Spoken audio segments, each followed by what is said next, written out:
It's time now for Empowered Family Talk with Phrantceena Halres. Do you want to empower families and young people in your community? Then take the time to make a tax-deductible contribution to the Coach Tate Fund. The Coach Tate Foundation is dedicated to helping young people and their families in learning and passing on the kinds of life skills that we all need to succeed. All too often, we hear about kids and their families having encountered life's difficulties that could have been easily avoided by knowing better decision-making skills, from anger management to money management to something as simple as learning to manage how we spend our time or how we use our job skills. Make a donation to the Coach Tate Fund. It'll help kids who need help and their families too. Make your contribution to the Coach Tate Fund. Get details at www.coachtatefoundation.com. And oh, by the way, thank you. Hi there, Phrantceena. This is Jack Bishop. Just stopped in here to wish you a great third anniversary for Empower Family Talk Broadcasting. You know, you do a great job of letting us know things that we may not hear in other places, so I just want to remind you that those of us here at GabNet and on my program, The Intersection, always take time out to listen to what you have to say. Happy third anniversary. May the words of our mouth and the meditations of our hearts be acceptable in thy sight, O Lord, our strength and our Redeemer. Good morning. It's family time, and welcome back to Empower Family Talk. We the people paying it forward in this 21st century as we come together to balance these scales of justice within our teamwork. Are we ready? Good morning, Marques. How are you today? Good morning, Phrantceena. How are you doing today? I'm doing very well on this Thursday. Are we excited to talk about teamwork today? Absolutely, we are. I tell you, it's one of my favorite subjects, Marques. And before we get started with our guests, our best definition we could find out there during our research for the show today was definition of teamwork is the combined efforts or the actions of a group to achieve a common purpose or goal. And my scripture reference for our spiritual reading is Genesis 1, where God created the first team in Adam and Eve. Now I'm going to give us a little bit of background, Marques, about our guest, Miss Janet Cohn. She's an American College athletic director for the University of North Carolina Asheville Bulldogs, a position she's held since 2004. And she also became a member of the NCAA, the National Collegiate Athletic Association's Division I Men's Basketball Committee. She's been a women's basketball coach for several teams. And Marques, she has a long background, but would you please join me in welcoming our special guest today, Miss Janet Cohn? Hi, Janet. Thanks for coming on. Really appreciate it. Well, good morning. Good morning. I'm already, just from listening, I'm so fired up to talk about teamwork, and your definition was really good. It made me go back to my coaching days when I'd say the word team meant together everyone achieves more. And so we're going to start this off in a great way. So thank you for having me. Well, wonderful. I love that. Teamwork together, everyone achieves more. What about you, Marques? I'm going to let you go ahead and start with Miss Janet. Marques, please.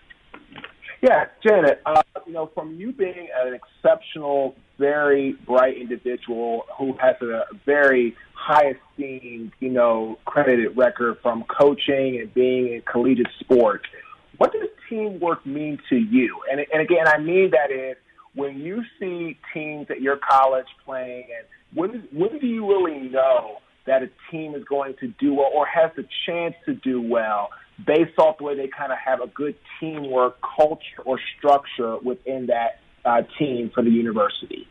Wow, and you almost said the word, and that I was going to say too is a culture. You can almost spot it when you see it, and if you dig down in it and look and talk to the coaches, talk to the student athletes, and this is going to sound kind of crazy, but some of the best teams really like each other. You know, they get along both not only on the court or the field or in the pool, but outside of that.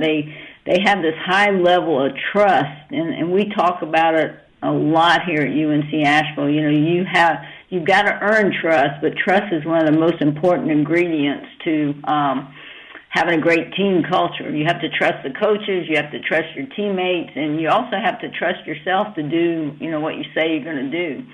The other thing I see over and over, and maybe in a few minutes we'll relate this to what's going on in our world right now, but I call it transparency. Some people say you got to communicate consistently and over and over and over. That there has to be, you know, two-way communication. It's not just about talking, but it's also about listening. And I think maybe the third thing that I would bring up that I see a lot is accountability. We're going to hold each other accountable, and we're going to attack our goals every day, and we're going to have a purpose and a vision. But it all comes back. Those things work if we really care about each other.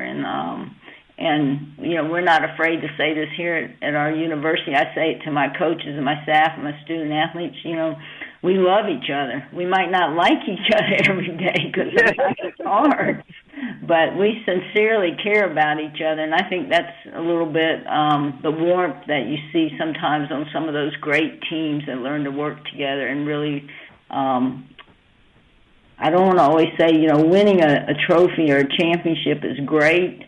I think some of the best teams, they win in other ways that sometimes don't show up on a scoreboard. Yeah. Yeah. That's a very good answer. And Marques, I was just thank you, Janet, for that. Those are good tenets. I was looking at the key functions of a good team, and you certainly mentioned trust and accountability, and also conflict management and commitment and focusing on results. Can you share with us, Marques, the parity with the NCAA and the NFL in sports and as a team player and how you achieve together, even through conflict, Marques? That's an excellent question, Phrantceena. I remember I was at Howard, and we struggled my 5 years there to have a winning record. I think I only had one winning season in 5 years for the Bison. But a lot of the people I played with, my teammates, just like Janet said, were my friends, and I liked them, and we still talk to this day. My lineman teammates and guys I played with, our quarterback and one of my offensive linemen, who I tell you, Phrantceena, is actually from Asheville. I went to Asheville High, and he and I have been great friends since 1999, and, you know, it's just great to have that culture and that, you know, that respect for each other. Even though we didn't have great seasons at Howard University, we had a lot of things that meant a lot more than that, like respect for each other, love for each other, love of the game. And I remember in the NFL, unfortunately, I had the same things happen. I remember my first year with the Jaguars, we went 1-15. 1-15 we went that season. And the press was beating us up. The community was beating us up. But Jack Del Rio told us that, hey, gentlemen, the only ones we have that are going to have our back, and like Janet said again, accountability to each other, is ourselves. And I'll never forget that because, you know, you can have a great team winning games and have all the things happen. The town loves you, the media loves you, but you could have prima donnas. You could have people that have a negative mindset. You could have people that really don't want to have a team culture because they care about individuals. This is why I believe the Kansas City Chiefs are so good, because their main player, Patrick Mahomes, even though the team is doing well, he's very humble, and he sets the tone for that team. Versus somebody like Cleveland, Baker Mayfield's a good quarterback, but I think he's a little bit more of a prima donna than a Patrick Mahomes, which is why I feel Cleveland will never be as good as Kansas City because it all starts at the top in a locker room. So I really just remember, Phrantceena and Janet, the times I played in the NFL in college, that winning games, yes, you want to win, but more importantly, the bonds and the relationships I have with my teammates has lasted me and will last me a lifetime. Well said, Marques. Janet, you made a very good point there when you talked about not all players get a trophy. Not all coaches win the Super Bowl or the NCAA championship, but there are good players. Can you elaborate on that a little more and then take us into today? What does our sports look like today in COVID-19? And what does the future look like? Because we have to start redeveloping a new model. Miss Janet, please. Yeah, that's a great question. And, you know, I'm going to kind of go back a little bit, probably from the days when your dad and the whole reason the Coach Tate Foundation is great. You know, we all start playing because we like games, you know, and we like teamwork and being around each other. And then through the years, whether you make it all the way to a college player or a professional player, you know, we have learned that we've almost made this into, some people would say it's a business, but we can't ever forget that we're in the business of educating young people. And, you know, this year in particular, we better really go back to teamwork. We're all having to work together because there's no one in college athletics, professional athletics, you know, Little League baseball that's ever dealt with what we're dealing with right now, where literally college athletics and a lot of the sporting events got shut down last March. And now we're in a financial model where, you know, lots of things are dependent, the scholarships and salaries and operating budgets are dependent upon, you know, spectators, fans, people watching, corporate sponsorship. So, you know, we're learning a hard lesson, but I'm convinced, and I told you the other day, you know, I've been in the business quite a while, but I'm even more convinced that I want to stay in the business so that we make sure we have a future for those young people that your dad loved who come up and, you know, they get involved in sports and sports change their lives and they end up getting an education and, you know, not everybody is fortunate as Marques to play professionally, but that education is really the thing that needs to be the difference maker. And I hope that we realize that we've got something we need to cherish and make better. And this is sort of a point we can pause and say, okay, how can we do this differently and maybe even better? Yeah. Yes, I like that. I really like that. You mentioned my dad, and I certainly appreciate that because I grew up under a coach. And for the children today and our next generation, my dad had a way of bringing in those, like you mentioned, Janet. They are great players, but they were kicked off the team somewhere else for a reason beyond their control. And he brought those kids in and was able to teach them that they matter. You may not receive the MW or the VIP award, but you matter. You are part of the team. And he coached me for years. I was a point guard, as you know, with coming up during my years. So they say the point guard runs the offense. So he coached me in the bleachers, and he coached me at home in practice, and it taught me so much. And I think for the next generation, and it's key that our parents learn how to start teaching and leading by example, teamwork in the house, and then it permeates everything that you do. Because my dad always said, Janet, there's no I in team. And Marques, as we go forward with the Coach Tate Foundation, certainly our sports, we have a new curriculum that our research has shown that those individuals that participate in sports, and I love what UNC Asheville is doing around this, education with sports scholars. And you have to be able to transcend and translate those skills and behaviors in your job, on your workplace, in your business affairs of trade. What What would you say to that, Marques and Janet? How important is the training that we get from our coaches and our athletic directors in sports? How does it bring an advantage to those student athletes in the working world? Yeah, Marques. Yeah, you go first, Marques, and then I'll follow. So, Jan, thank you. And Phrantceena, excellent statement. So, Jan, I don't know how much you know about me. I'm looking forward to meeting you in Asheville next month.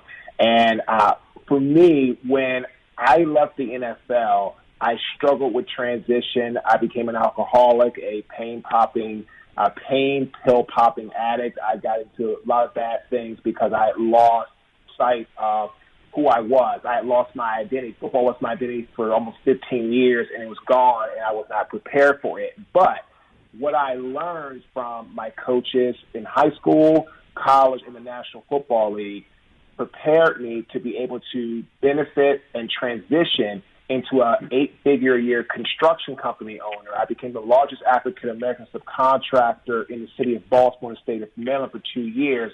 But then again, unfortunately, because I had a lot of success and I wasn't humble, God giveth, He taketh away. I had everything taken from me. I lost my business. I filed a Chapter 7 bankruptcy. I lost my home. I lost my cars. Everything was stripped from me in less than 90 days. And when I moved to Raleigh, it was about in 2013 April, I had $400 to my name as being an NFL athlete and an 8-figure-a-year, multi-million-dollar business owner. And then I had a pivotal moment as a custodian, because that's the only job I could get. I made $8.25 an hour, and then I had a pivotal moment, and it's called my spoiled milk moment, where someone spoiled milk and rotten bananas got on my body and my skin. And that's when I made the decision to turn my life around. And I said all that to really bring to the attention of the listeners that without my coaches, without learning in the game about resiliency, perseverance, grit, how to come back, how to bounce back, I don't believe I would have ever bounced back. I would have just played the victim role, the victim mentality for my whole life, for the rest of my life, and become what I call sometimes a forgotten ghost, former NFL players or former sports players that live on their past glory. And I didn't want to do that. I didn't want to be that. And because of my coaches, because what I learned both in school and playing sports, it gave me tools in my toolbox to start my life over and become a speaker. Yes, it took me time to rebuild, 2.5 years, no paid job, but now I've spoken for 17 Fortune 500 companies. I have great partnerships with people like Phrantceena and other organizations. I've written 2 books that are bestsellers. I mean, I've completely turned my life around these last 7 years.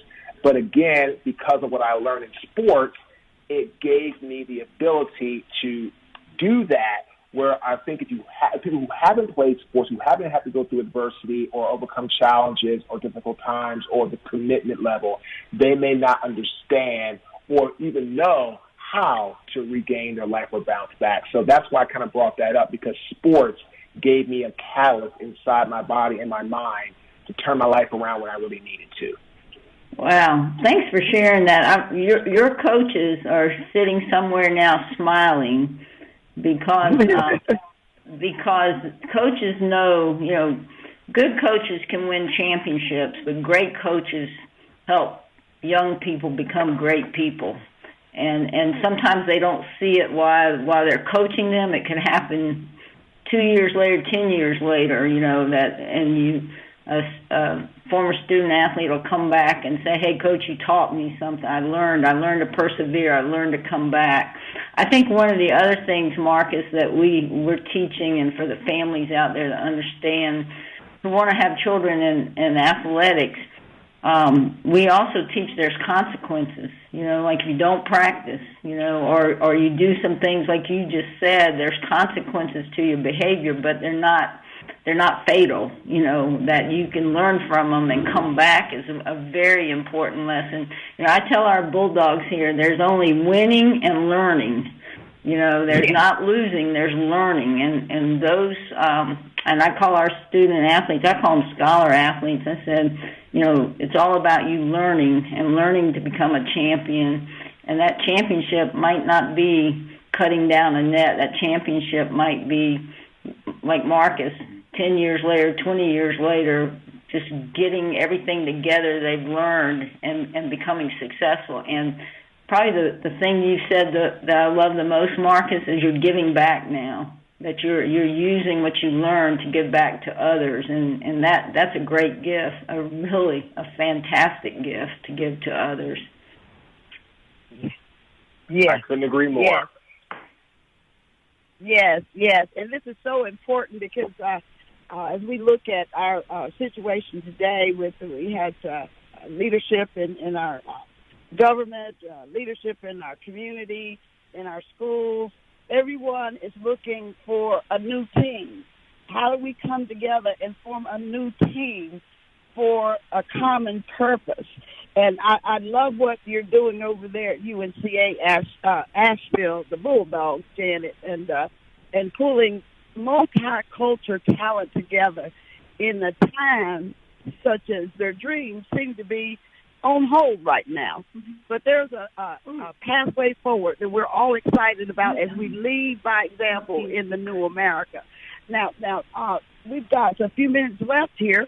Marques, do you have any other comments around how important teamwork is in our society, outside of our home, in accomplishing and achieving this new America, this tenet that we need in the new America? Teamwork with our community leaders, teamwork with our teachers, teamwork with our wives, our husbands, our children. We have to build a new team. Is that correct? I agree, and I think the main part that I want to just touch on, and I think Janet did an amazing job, is trust. And there's three ways to do trust, to build trust. One is competency, having the ability to know that the person you're working with can do their job. The second is reliability, getting that job done in the time frame that it needs to be done. And then the third is just having that person's best interest, a.k.a. having their back. If you can do those three things and show trust with people and build trust with people, then teamwork becomes very easy to execute because that teammate of yours knows and can trust you and trust that you have their back and their best interest no matter what happens down the line. Yes. Miss Janet, please. Well, I'll follow on that, too. I really believe, as you talk about New America, and then you can bring it and say, how do you make your athletic department better, your business better, as you look for new visions. And I really believe, and I'm in the academic setting, and I think we have knowledge, I think we have skills, I think we have a lot of those competencies that Marques mentioned. I think where the breakdown is what you're talking about today is you've got to have the right kind of culture, and that culture is through teamwork.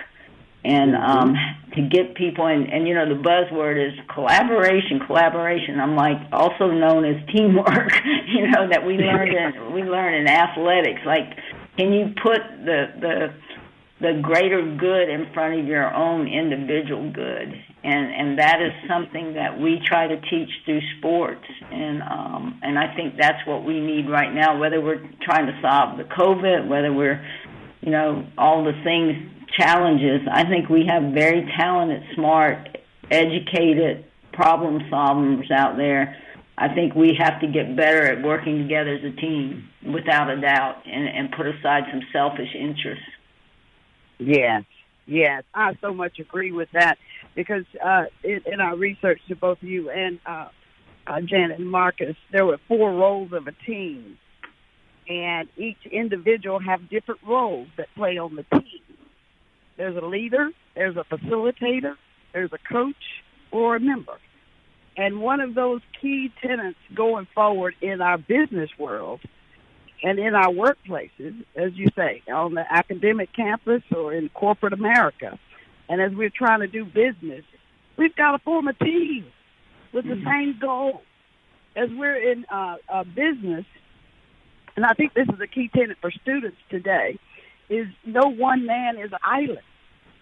You need a team that you can trust, that can fulfill the goal and actions, the results. Now, Janet, we have a few more minutes. How important is that in the education of our student scholars, that they may have different gifts and different talents to play on the team, but they matter? You know, and you're getting right there, almost preaching right out of the Bible, you know, when it says that, you know, the body has many parts, and you can't, without your eyes, without your feet, without your arms, and, you know, to try to teach everyone, like, sometimes you may be the best, but sometimes you are coming off the bench, but that doesn't mean that your role isn't important. Your role is very important, and sometimes you may be the one leading in the front, and then sometimes your role may be the one bringing up the rear end, encouraging people, and I think that, you know, we could spend another hour talking about this. I think in some ways, social media and some of the things that we read about, you always feel like you have to be the best, and that the only way that you can help is you've got to be the number one or the richest person or the best looking person or the tallest person, and, you know, I'm short, so yeah. And I think what we have to help young people, and some of us, as I call old bulldogs like me, that we're not going to accomplish very much in the world we live in today if we don't figure out how to work together as a team, and that we all have a role to play, and it's an important role no matter what it is. So, you know, find out what your gifts are, what your talents are, and then try to help other people. And usually it turns out pretty good when that's your motivation. You know, that's a good question. Always ask yourself, you know, what's your why? Why are you doing this? Yeah. Why? That is important, the question, why. And I love this topic that we're talking about today, Janet. And as you said, we could have another hour on this topic. We're definitely going to have you back as we look forward to honoring some scholars, scholar athletes at UNC Asheville in the upcoming New America. That's going to be a surprise. But we've got to recognize these students for the hard work they've done in their athletic abilities, and then transcend that into their aspiration in their careers and in their business models. So I've enjoyed learning myself and being a part of this team. And I'll close with this. One of my colleagues said, Phrantceena, what are you looking for at the Coach Tate Foundation? It's a national athletic. I said, yes, we're looking to build a new team, a Super Bowl team. We're going to win. We want to win for the children. So I believe in putting together a good team, and we have one here. Janet, you're definitely leading by example. So is Marques. I'm so excited to be a part of this team of the New America. And we have a minute or so left. Marques, do you want to share with us a few things about the New America? We're looking forward to being there in Asheville. Janet, thank you for your time. Yeah. And we look forward to seeing you again. Any closing remarks? Janet and then Marques. I want to say thank you to you and the Coach Tate Foundation for trying to help young people and all your efforts to, you know, help our world become a better place to live and play and love each other. Yeah. Amen, Marques. And again, I'm just very excited about the partnership, the friendship, the fellowship, what we're trying to do, and creating a legacy for people to really be inspired by. And I call it a beacon of light, where you're showing people the way. You're not just telling them how to get there. You're showing them the way. It's like, do what I do, not just do what I say. And I'm very excited about November 19th and 20th. We will be in Asheville, North Carolina. We'll be at the Biltmore, at the Doubletree. We'll be doing some great things, have some speaking events coming up that day. Myself, Mr. Stetman Graham, Phrantceena, and Mr. Patrick Yankee. Great chance to sponsor. You can come to the event live. You can look at it on Zoom. It's a great way to really help improve multicultural leadership, to improve workforce development, to make a better New America, stronger, brighter, and just more, engaged with the community. Like Janet said, It's about just really being there for one another and having that total image. So, again, November 19th and 20th in Asheville, North Carolina. You don't want to miss it. Thank you, Marques, and thank you, Janet. And to all of our listeners, it's family time. It's time to get our teamwork affairs in order so we can lead by example today for our tomorrow, because we are all one nation under God, indivisible, with liberty and justice for all. Until next week, same time, same station. We are Phrantceena Halres and Marques Ogden, your host.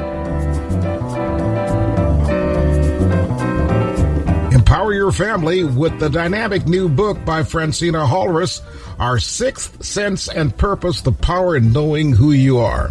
It's the book that gives you insights into life's problems. Phrantceena Halres is an author, motivational speaker, and national broadcaster who believes the answers to your problems lies within the knowledge that was once traditionally passed down by families. But that knowledge has been short-circuited by today's faster pace. The book, Our Sixth Sense and Purpose, The Power in Knowing Who You Are, brings that accumulated wisdom to the problems that all families face. You'll find your copy of Our Sixth Sense and Purpose, The Power in Knowing Who You Are at Amazon and at better bookstores. Empower your life with the dynamic new book, Our Sixth Sense and Purpose, The Power in Knowing Who You Are by Phrantceena Halres. Thank you for joining Phrantceena Halres on Empowered Family Talk. Tune in next week.